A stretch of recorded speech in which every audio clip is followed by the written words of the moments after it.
Hello, good evening, नमस्ते। कैसे हैं आप सब? मुझे भूल तो नहीं गए ना? I am advocate Piyu Ratnani. जैसे कि आप देख रहे हैं कि मेरे सीपीसी के लेक्चर्स आए दिन मेरा एक लेक्चर रहता है आपके लिए। मैं चाहती हूँ कि आप सीपीसी को मेरे साथ पढ़ें। देखिए, सीपीसी पढ़ेंगे ना तो एसआरए आपको बहुत ईजी लगेगा। वैसे स्पेसिफिक रिलीफ एक्ट में कुछ ज़्यादा है तो नहीं। कितने चैप्टर्स है यार, फटाफट खत्म हो जाते हैं। 8 चैप्टर्स, यहाँ से शुरू हुआ वहां से। लेकिन SRA specific relief act actually major subject है, क्योंकि अगर आपकी प्रैक्टिस सिविल साइड है, जैसे एक प्रैक्टिसिंग लॉयर हो या फिर आपने सोचा है कि चलो सिविल का कुछ ना कुछ कर लेंगे, तो अगर आपका एक थॉट है कि भाई हमें ऐसा करना है, तो डेफिनेटली मैं कहूंगी कि एसआरए को पढ़ना स्टार्ट कीजिए, because SRA is very very very important. I would say कि चलिए मैं दिखा देती हूँ कि 8 चैप्टर्स है। जैसे आपने देख लिया, प्रिलिमिनरी जो है शॉर्ट टाइटल होता है, डेफिनेशन ये तो हर एक डायरेक्ट में होता ही है। इसके बाद में सेविंग्स। अब मैं आपको बोलूंगी कि एसआरए के साथ क्या क्या पढ़ना चाहिए आपको। एसआरए के साथ में आपको क्या पढ़ना चाहिए, मैं तो आपको कहूंगी इंडियन रजिस्ट्रेशन एक्ट पढ़ लीजिए, सीपीसी पढ़ लीजिए, very very very important. Transfer of property पढ़ लीजिए, एसआरए के साथ में किधर ना किधर बहुत हेल्पफुल हो जाता है। ठीक है, और मैं आपको बता दूंगी कि जैसे अब मैं कहूँ कि जो ड्यूटीज होती है एनफोर्सेबल बाय लॉ, अभी कौन सा लॉ किसके, देखो कहीं ना कहीं लॉ के अगेंस्ट नहीं जा सकते। और मैं आपको कहूंगी हिंदू सक्सेशन एक्ट पढ़ लीजिए आप, हियरशिप एक्ट। अगर आप एसआरए पढ़ना चाहते हो तो यहां से आप लोगों को बहुत सारी चीजें मालूमात पड़ेगी। Okay, let me tell you one thing. Short title, definition, saving, specific relief act, जिसमें सिविल राइट्स। अभी क्या पेनल जो है, इंडियन पेनल लॉ, क्या सिविल राइट्स पे मैं आपको एक लॉ पॉइंट बता देती हूँ कि सिविल जो है ना वो बाइंड होता है क्रिमिनल के ऊपर। क्रिमिनल से अपन पनिशमेंट लेके तो बच जाते हैं, लेकिन सिविल से नहीं बच पाओगे। तो better understand part 1, part 2, part 3, 3 part में अपना एसआरए कंप्लीट हो जाता है। ठीक है, 5 to 35 मैंने सिर्फ 80 सेक्शन लिखे, क्योंकि अगर आपको समझता है तो आप मुझे कमेंट करके बताएंगे, तो ही मैं नेक्स्ट वीडियो आपके लिए अपलोड कर दूंगी।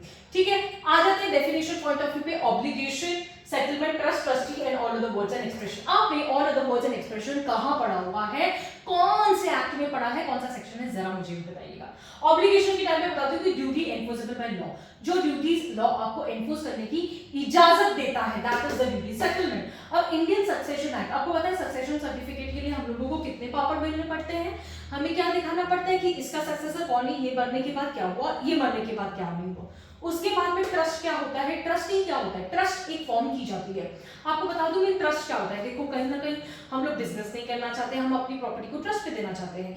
जो गरीब है, जैसे कि जो बुजुर्ग है, महिला बुजुर्ग है, या जैसे भी बुजुर्ग लोग हैं, उनके लिए हम ट्रस्ट ओपन करते हैं कि जैसे वो पीसफुली वहां पे रह सके, तो ट्रस्ट की प्रॉपर्टी दी जाती है कि ट्रस्ट वाले देते हैं। ठीक है, trust and trustees, all other words and expression. यहाँ से हमारा डेफिनेशन खत्म हो जाता है, फिनिश ऑफ। उसके बाद हम सेविंग्स पाते हैं। जैसे मैंने आपको बता दिया कि इंडियन रजिस्ट्रेशन एक्ट साथ में पढ़ना, इंडियन सक्सेशन एक्ट साथ में पढ़ना, सीपीसी साथ में पढ़ना, एसआरए साथ में पढ़ना, तो मजा आएगा, वरना मजा नहीं आता।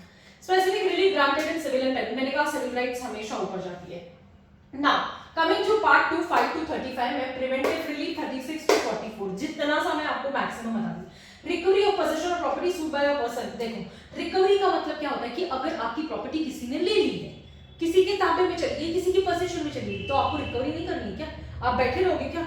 हाँ, इसके लिए आपको ऑर्डर 21 सीपीसी पढ़ना चाहिए मेरे साथ। देखो, कहीं ना कहीं आपको बहुत आसान पड़ जाएगा।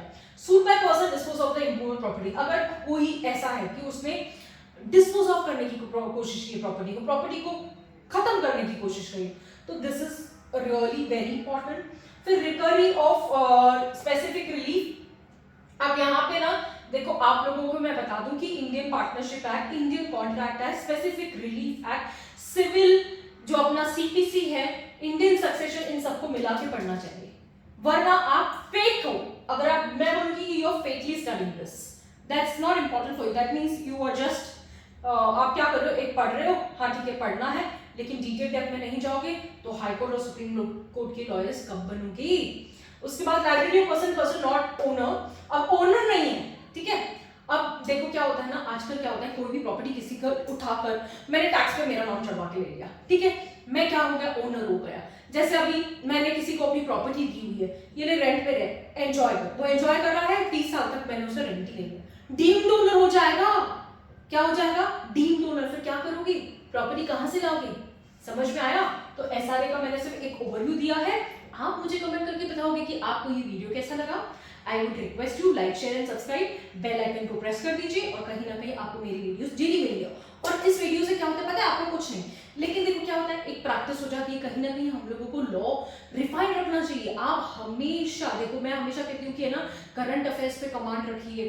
आप जैसे बहुत सारे जुडिशरी एग्जाम्स आते जाते ABCD अकड़ बकड़ बम वो करके आ जाते हैं, लेकिन क्या फायदा है? कोई फायदा नहीं। तो better take a benefit of this, enjoy the session. I put every day, so you can see my YouTube channel, you can check it out, my CPC videos are there. Order 1 से 13 मैंने already रखा है, and I will also say you भी section से कभी भी CPC पढ़ना नहीं चाहिए। CPC please please please please order से करिए, that's my request। चलिए bye bye all, God bless you all.